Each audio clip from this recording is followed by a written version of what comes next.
Welcome to the Deepak Saini Show. He said he gon' huff and puff and blow my mind up. You meet the island girl, she might dirty wine up.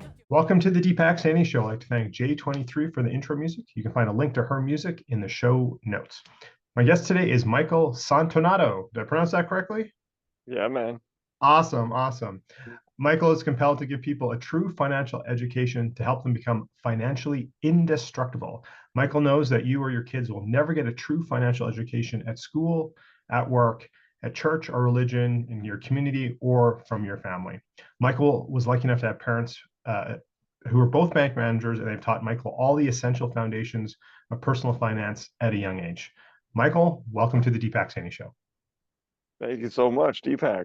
Great to be here, man. Yeah, I'm glad to have you. It's been a long time. We've known each other for a couple of years now, 2-3 years now, and it was awesome to finally have you on here. So kind of touched a bit about it on the bio and how you got into what you're doing, but I'd love to like let's go a little bit deeper. Go as far back as you want. How did you get to doing what you're doing today? Well, my parents, like you said, they were bank managers, and I'm the youngest of four. So I was lucky enough to get to see the mistakes and successes my sisters and brother had, growing up, watching them. And then also our dinner table conversations were just unlike most people, like anyone else pretty much on planet Earth, 99%. They came home and they taught us all the financial fundamentals and foundations of investing and credit and mortgages and rental rates and interest rates and how a credit card actually works and stocks and investing in all kinds of different ways and everything from tax credits to just like understanding the bank and the banking system. I got that education at a young age. And I remember my dad saying like, you could be a millionaire with the knowledge I've given you. And I was probably at the time like 21. I didn't know what that meant really.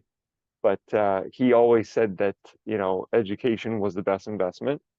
And I just invested a ton in myself in different businesses in my 20s and in my 30s. And then it wasn't until my early 30s that I realized I have this unique thing that I can give and share and monetize and help people with. And I'll always be in business. I'll always have the ability to serve people. I could do it anywhere in the world because the financial system is the same in every part in the world. And it wasn't until, getting married and having a wife who had kids when I realized that I need to give them what I got. And they'll not get that anywhere else. And it's my duty and responsibility to give it to them. So we are divorced. I am still in touch with those kids. I have been educating them and sharing with them and teaching them. But around that time when we got together, I realized every family needs this. Every individual needs this. Every set of parents needs this. And so that's what I do. Awesome. And I'll just say, I'm sure many, if not all the listeners can relate. We didn't talk about that money around the table when I was growing up, and a bunch of other things. I've been publicly about this. Like, I think when you don't talk about money and other topics, you can develop you can instill a scarcity mindset in your children for sure. And even I don't do that now, but as and many of the listeners probably recall, I'm a CPA by first profession. My wife is also an accountant, so we do talk about money and things like that. We're looking to buy a new car here, so we're talking about that type of stuff around the table, but probably not to the level that you and your family did when you were grown up. So that's amazing. So I talked about it at in the bio there, but how does one become financially indestructible? I like to say there's 5 methods. There's 5 ways to become financially indestructible. And there are more than that, by the way. But these are kind of the easiest to access, most accessible, most relatable ways for individuals. And this could be individuals, business owners, it doesn't matter who you are, where you are. The same 5 methods are pretty much universal. So think of the method as a pathway, but the knowledge and the ability to execute being the actual directions themselves. So the first method is gold and silver, because throughout time it's resisted inflation, and this is one of the keys to becoming indestructible is resisting inflation. The second way is real estate, because almost no matter where in the world it grows and appreciates over time, and you can leverage it and do different things with it. Hey, Michael, sorry to interrupt. Would it make sense for us to maybe dig into each one before we move on to the next? Sure, Okay, if you so like. gold and silver. So in your recommendation, and this is not financial advice, anyone, right? You don't have a true relationship with Michael here on this podcast. Okay, this is not financial advice, it's just education here. But gold and silver, would you prefer someone actually hold physical, invest in stocks, invest in Yeah. financial hmm instruments? That's a great question. So when we're talking about indestructibility, we're talking about truly indestructible, like Superman, right? Superman has a weakness, kryptonite, right? Weakens him, damages him, can cause him to bleed, but does not kill him, right? We've never seen him die. We've never seen him die. He's bulletproof, right? He's never gone anywhere, and he never will. Okay. So it's my opinion that these five things are the same. So precious metals, one of the oldest financial instruments through time. You could say maybe one of the original financial instruments. What goes down must come up. And gold and silver have withstood the test of time, have protected your dollar, because a large part of being indestructible is about protecting your purchasing power, protecting your dollar. You work for this stuff, right? You want to protect it. Where countries like Japan, where their currency's gone in the toilet, or Turkey and Turkey with their dollar, it's gone in the toilet. It's gone down so far. They've lost so much of their purchasing power that everything they've worked for the last 30 years has given them less. That doesn't make any sense. That's going backwards. That's regression. That's no good. No bueno. Not for anybody. So gold and silver does stand the test of time, has stood the test of time, will continue to stand the test of time. And even in recent years where something like Bitcoin has outpaced and surpassed gold, gold has come up recently in the last year and a half in value. So in other words, for people in those countries, and even our own countries, who have traded their currency and their dollars for those assets, their wealth, if you will, has been protected. So they've had a leg up over other people that have not done that, whereas they converted their currency into those metals and they've seen their value be protected and even increase at times. And that's, just a wise financial thing to do. So So from what I get, what you're saying is like actually holding the physical metal. yes, Okay. exactly. See, the thing about the ETFs and the derivatives and all those other things is they are derivatives. They're not the actual thing. They never will be the actual thing. You could, like, to convert an ETF to actual gold silver requires a couple of steps and a middleman. In other words, there's not the level of indestructibility as having the actual asset itself. So in all these things, you want to own the actual asset itself. Yeah, good question. Okay. Awesome. Okay. So number two you said was real estate. Real estate, real estate, real estate, real estate. Before I think Bitcoin and crypto came along, it was the easiest way to become a millionaire, quickest way to become a millionaire, an asset class that has produced the most millionaires.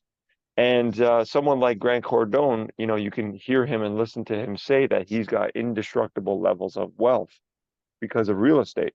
So he owns real estate in different asset classes, multifamily, residential, commercial. He's got real estate in different countries, Canada, US, abroad.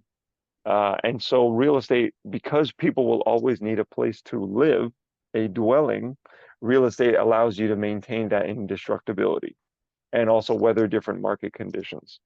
The thing about real estate too that lets you be indestructible is it can produce, obviously, and it should hopefully produce cash flow.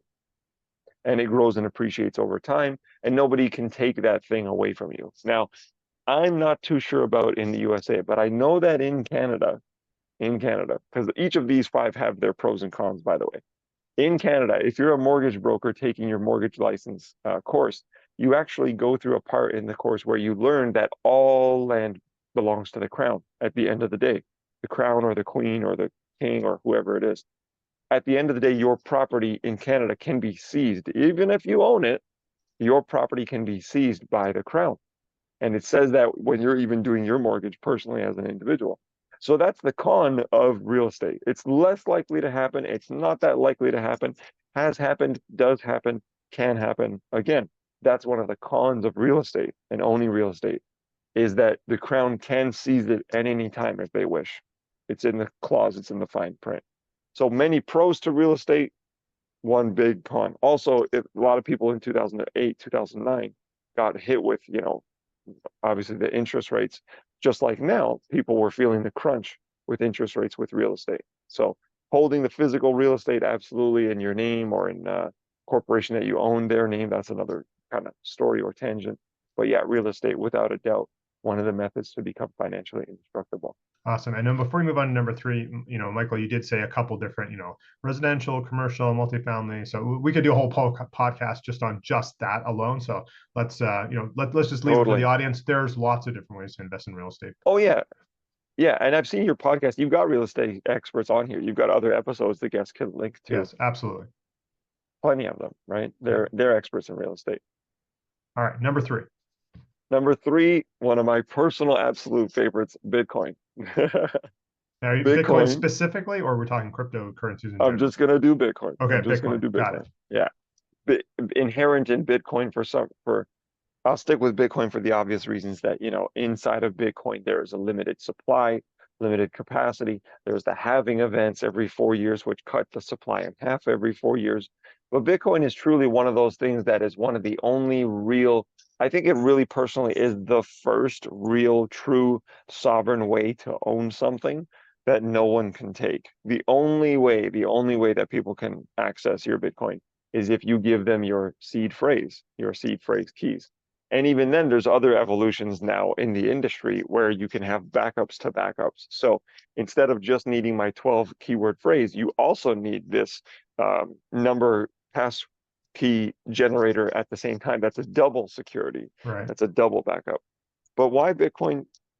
Because there's only ever going to be 21 million Bitcoin in existence, and it being a digital product that you strictly need the seed phrase for, nobody can take it from you, thus making you indestructible. If you have it, you own it. It's one of the only true sovereign first real assets that you can own that nobody can take from you.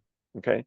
Now, yeah, the Bitcoin network would have to go down. And what if there's an EMP and, sure, the yada, yada, if the internet goes to shit, that's never going to happen. None of those things are going to happen. But if they did happen, yeah, that would make Bitcoin obsolete, because the thing about Bitcoin, like all these mediums of exchange, is you need someone to transact it with. You need a method and a medium of exchange. There has to be desire. EMPs are probably going to be regional, probably not going to be global. Plus, let's be honest, everything's moving digital. So it's probably not going to be a global massive EMP. And even if there was, then we're all screwed anyway. You can define EMP? Yeah, EMP is an electromagnetic pulse. Okay, that's what I thought you meant, but yeah, okay. I did an educational event the other night for a friend at her group's gathering, and mixed group of people of all different backgrounds, and people kept throwing out, well, what about an EMP? What about an EMP? Well, look, if there's an EMP, we're all screwed anyway. Like, we're going back to foraging. Right, you're right. Your hunting. Netflix isn't going to work, right? So, Neither is your online banking. Yeah. Neither is your e-transfers. Neither is your credit cards. Who cares? Yeah. All right. So number four. Number four, another personal favorite, one that very few people understand. Really, really special to me, because it's the one that my parents didn't teach me anything about, and that's life insurance. So my parents worked for banks, so they taught me everything about bank-related products. And back then, even still today, most banks don't do life insurance. But life insurance is one of the original assets. The life insurance laws predate tax laws, which is why it's such a tax favorable investment, such a tax favorable instrument, is because life insurance laws came before tax laws. Tax laws are pretty recent, still pretty recent in relative North America speaking. So life insurance is one of those things where you're the asset, you, the individual, the person, you are the asset. It is a contract between you and another private party, which is an insurance company, and you make an agreement, a legally binding, legally, able to be held up in court kind of agreement, where you pay this amount of money every month, and if you die, when you die, they pay you and your family this large chunk of money. There's a lot of cool things you can do with life insurance, and it is what makes it indestructible is that it's you. There's no other banks. The government's not involved. There's no other third parties, and it's a legally binding contract that you can assign to someone else. So like tender, like cash, you can give it to someone else, or like a debt note or a credit note, you can assign it and give it to someone else. A lot of really, really cool things you can do with life insurance. They have over 200 years worth of data. Again, I'll say that again. Over 200 years worth of data, which is called actuarial science, where these actuaries, these individuals have all these calculations of 200 years of data of how long someone's going to live, how long they're likely to live based on their age, based on their gender, based on their smoking class, their health conditions. They can predict with a very high degree of accuracy how long you'll live. Thus, they'll give you a little bit of a rate of return in the case of whole life or universal life insurance. They'll give you a rate of return for investing with them, for investing with this insurance company, and that investment then turns into an asset, which you can then leverage and do all these other cool things with, like real estate. You can leverage it in different cool ways. What makes life insurance indestructible is those things that I've mentioned, but also a bank is 10 times more likely to go bankrupt than an insurance company. Right. Insurance companies in Canada are mandated to have 2 times the amount of death benefit money that they have to pay out in cash, just in cash. So if they owe people, let's say if everyone was going to die, they had to pay out $100 million. They're mandated legally to have $200 million in cash, sitting in cash. So the likelihood of a bank going bust 10 times likelier than an insurance company, thus making life insurance, which they've been around for 200 plus years, some of the most absolutely solvent, indestructible parties on this planet, thus making the asset class itself indestructible. Awesome. Awesome. Okay. And number 5. Number 5, everyday plain old business. If you have a business that produces returns, that produces goods, you own that business. You're incorporated, you're 100% shareholder or even 50% shareholder, and this business has produced results reliably. That's a cash cow. One of my mentors said, you need a printing press. He's a billionaire. He said, you need a printing press. Everybody needs a printing press. He was talking about a cash cow, a cash printing machine. Okay. So I'm just going to name off a bunch of names, and you know these names because they're businesses that have withstood the test of time, such as Louis Vuitton, Dolce & Gabbana, Coca-Cola, right? Koch Industries, also known as Koch Industries, K-O-C-H, it's actually pronounced Coke, right? Like ExxonMobil, you know what I mean? Like there are so many names of designer houses and brands, J.C. Penney even, like massive retailers that Macy's that have been around for 100 years more, 200 years. There's so many watchmakers in Europe. There's so many fashion houses in Europe. Many of them we know their names, many of them we don't. And they have been around for over 100 years, over 200 years, and they're going to continue to be. They're going to continue to be. And they've, like, look at Volkswagen. Volkswagen owns most of the car companies in the world. They own Audi and all the other ones connected to them. Well, if you own that business, if you are the owner of that business, or even a portion of the ownership of that business, then you have a cash cow. It is indestructible. Coke is not going to go anywhere. Like the odds of Pepsi being bought out by Coke, and even if they are bought out, then it's just going to continue. So being bought out doesn't mean disappearing or dissolution necessarily. If you own these businesses and people do, real individuals, real humans, people just like you and me, you can pass that on through generations, through kids, through great grandkids, through so many people, because it can just grow and grow and grow and grow and grow and grow and grow.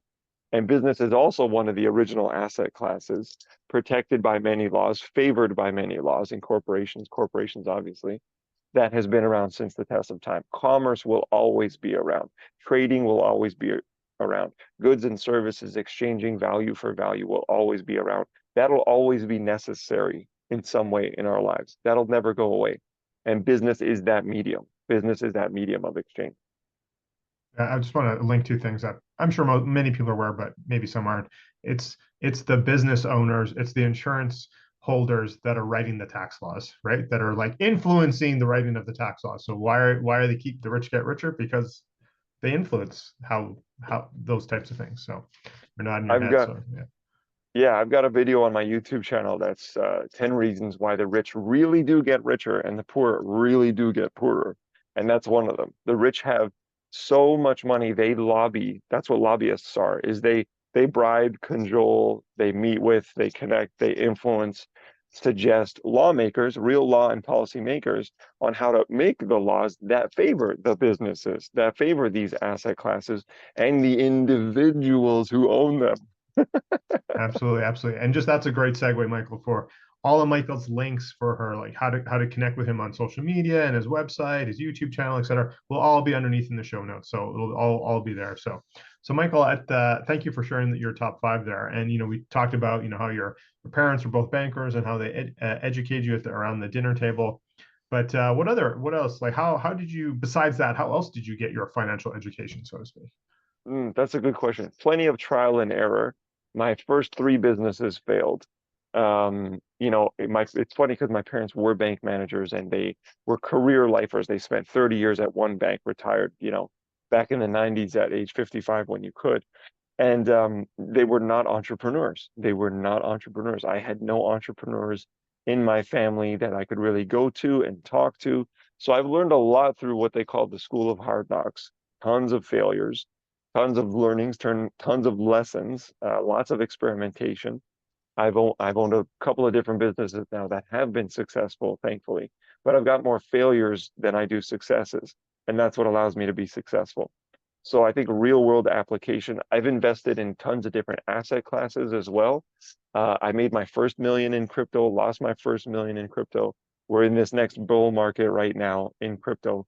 So I've already crossed that next million mark, hoping that it'll, maybe 3 or 4x this bull run, which I think it will.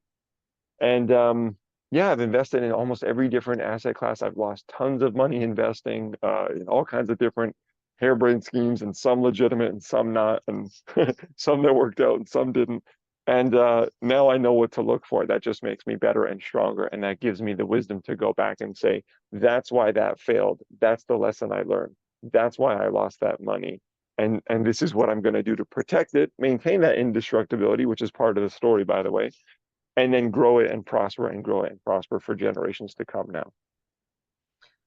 I love that. And I think anyone who's successful, any entrepreneur who's successful, certainly many will say that same thing. They had to have a number of failures, and they grew from those failures to get to that success. So I want to take that same question, maybe just put a little bit of a twist on it. Investing in different classes, and some were winners, some were losers, like you just said. But what about investing in yourself, in your own education with, and I don't know what that means, if that means mentors or coaching or programs or whatever, but like I'll leave it up to you to interpret that. So glad you brought that up, Deepak. 100% so glad you brought that up, because I'll say that there are other ways to become financially indestructible, ways that I know nothing about. For example, oil, right? I'm not from Texas. I'm not from Alberta. I'm not from Calgary. I'm not from any of these parts where oil is like the thing. But if I knew that world, if I grew up in that world, then oil could be one of my methods, right? So learning is really important. There are people that have become and could continue to become financially indestructible through oil. When you think of how much is used from crude oil, plastics, you know what I mean? So I like to think that there are other ways to become financially indestructible. And I like to toss out a bonus to the five. A sixth one, if you will, would be knowledge. And that means investing in yourself. I love that. Yeah. Right? Alex Hormozy right now is on a great tear right now. He's on a great run right now. And he says, skills get you paid. Skills are your insurance policy. If you have skills, then you can get paid. If you have skills, you can cash those in anywhere, anytime, any place on the earth, right? And he's right. Skills get you paid. So in other words, knowledge and investing in yourself, investing in your abilities is the other method to be financially indestructible. I can sell. I've been doing it for 12 years. I've been in sales for 12 years in my own businesses and for other people. So sales allows me to be financially indestructible, because that is the ultimate skill that will always be needed. And every business owner is always looking for great salespeople. So if you can sell, that is a skill that will make you financially indestructible. Anywhere in the world, from your laptop or in person, anywhere, it doesn't matter. You can and should reap the benefits of your skills. So absolutely, number six, if you will, a bonus would be investing in yourself. I personally have invested over $100,000 into myself and into different courses, mentors, seminars, weekends, like licenses, affiliations, even. Like I'm looking at a very high level club to invest in right now, like a social club, and it's 5K a year. That's an investment too, because you're a product of your environment. So if I go to this club and I show up and I'm there, I'm going to be reaping the benefits of that energy, those people, those connections, that network, and the knowledge I'll learn from those individuals, or the connections I'll obtain from those individuals. So without a Yeah, doubt, absolutely, investing in yourself can make you absolutely. indestructible. I'll just say this for myself. I don't know if I've said this on the podcast before. I certainly share this with others. Is like it wasn't until I like got out of my own health, head, sorry, not health, got out of my own head, or even maybe even that bit of a scarcity mindset, and invested in myself with mentors, training, coaching, that my business actually started to take off. And I'm a huge proponent of masterminds. Actually, later today, I'm hosting my own mastermind. And just just meeting with like-minded people, because yeah, the benefits aren't even tangible in the immediate. It's like the seeds you can sow years down the road by Hmm. attending and being part of these types of groups is just amazing. So I'm a huge proponent of that for sure. So Michael, as we slowly come to a wrap here, again, I'm all about health, and we've had previous conversations. I know your health is a big concern to you. I just want to, and this is not a health focused podcast, obviously, but I do like to ask my guests, like, what is, what does your morning routine look like, or what's a non-negotiable for you in regards to your health? A non-negotiable in regards to me for my health is meditation. I meditate every day. It is part of my morning routine. Um, I meditate every day without fail, 15 to 20 minutes every day, every morning. That's just, yeah, I mean, I think most problems could be solved with meditation. There's people that I meet and I just think, oh man, if you were meditating, like you wouldn't have that. You'd be okay, or you'd be better, or you wouldn't have that thing, or that thing wouldn't be bothering you, or what. Like, meditation just solves problems. I know that Mark Cuban is famous for saying sales solves problems, and it does. But I think meditation solves problems too, like there's just an extraordinary, overwhelming amount of evidence that shows that meditation does so much for your mind and body. And as you know, it's all about that mind body connection, because it's mind over matter, and the mind and body work together. So that's the one thing I can't live without. And it's part of my morning routine, along with journaling, reflecting, some prayers, reading, drinking a lot of water, coffee. That's, a big part of my routine. Awesome, awesome. So what's maybe a last words of wisdom or golden nugget you'd like to leave the audience with? That's a good question. I think I'll tell you this. This is a kind of a real cognition that I had a couple years ago. Your mind is a hard drive with an infinite amount of storage space. The mind and the brain are different. Why you need to constantly keep learning is because your mind needs to be fed. You eat every day. You need to read every day. You need to absorb some material every day. You need to learn something new every day. Feed your body every day. You got to feed your mind every day. And your mind can store and hold it all, because it's an unlimited, like infinite terabyte storage system, with the ability and capacity to access that data at any given time, faster than a computer, faster than the world's supercomputer. So continue to learn. The sixth method to become financially indestructible is invest in yourself, knowledge, learn, read, absorb, study, podcasts, meditate. You're the asset. You're the asset at the end of the day. I love that. There's two. I was just going to say, like, maybe we might call the title of this episode might be "You're the Asset," or maybe "You Eat Every Day, You Need to Read Every Day." One of those two. That might be the podcast episode name. I love that, Michael. Let's do the financial stuff. Let's do the money one. Let's do the assets. Yeah. Sounds good. Now, one last question. I do want to mention it. Like this hadn't come up in our conversation yet, but we had a previous conversation. Hmm. You're writing a book, and it's not out yet. It's going to be coming out later. I'm sure if people connect with you, again, we'll have all the links in the show notes in they connect on social, whatever. Then they'll eventually find out about when it is released. But can you just very very briefly, like, what's the book about? Yeah, the book is called How to Become Financially Indestructible, and it is my story through entrepreneurship and becoming an investor and becoming a millionaire, losing the million, how I lost the million, and then gaining it back and all that stuff, and how I went through that personal journey. And it also provides all the basics of financial fundamentals and foundations that I received at a young age, that I think everyone needs to know in an easy to understand kind of way. So it is called How to Become Financially Indestructible. It'll be available Q3, Q4 2025. It's with the editors right now, going through first round of editing. And we really want to make it something amazing that's relatable and easy to understand. And hopefully, we'll be on the shelves of bookstores and all the online bookstores everywhere, all over the world. Very cool. Very cool. Maybe we'll get you back, maybe end of 25 or early in 26, for a round 2 to talk about the book when it's released. Oh, that'd be great. Thank you. That'd be awesome. Awesome. Well, Michael, I want to thank you very much for being a guest on the Deepak Saini Show today. I really appreciate your time. Thank you, my friend. It was a pleasure. It's a joy. Awesome. I appreciate it. So I'm going to throw it back to J23, who's going to guide us out with some music. Don't forget to check out today's show sponsor, as well as some free resources. Not only will we have Michael's links, there's also my links, and there's some new resources too of my own that maybe you haven't picked up yet. So don't forget to check those out. And again, everyone, thanks for listening to the Deepak Saini Show. Remember, exceptional results for the exceptional you. Till next time. This episode is brought to you by Optimizers Magnesium Breakthrough. This is a product I've been using with, and our family's been using for 4 years already.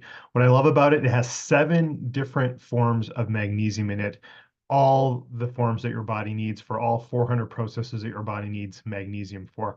Most magnesium supplements have 1 form and usually a crummy form of magnesium. This has all 7 forms that your body needs. So click the link and get at least 10% off.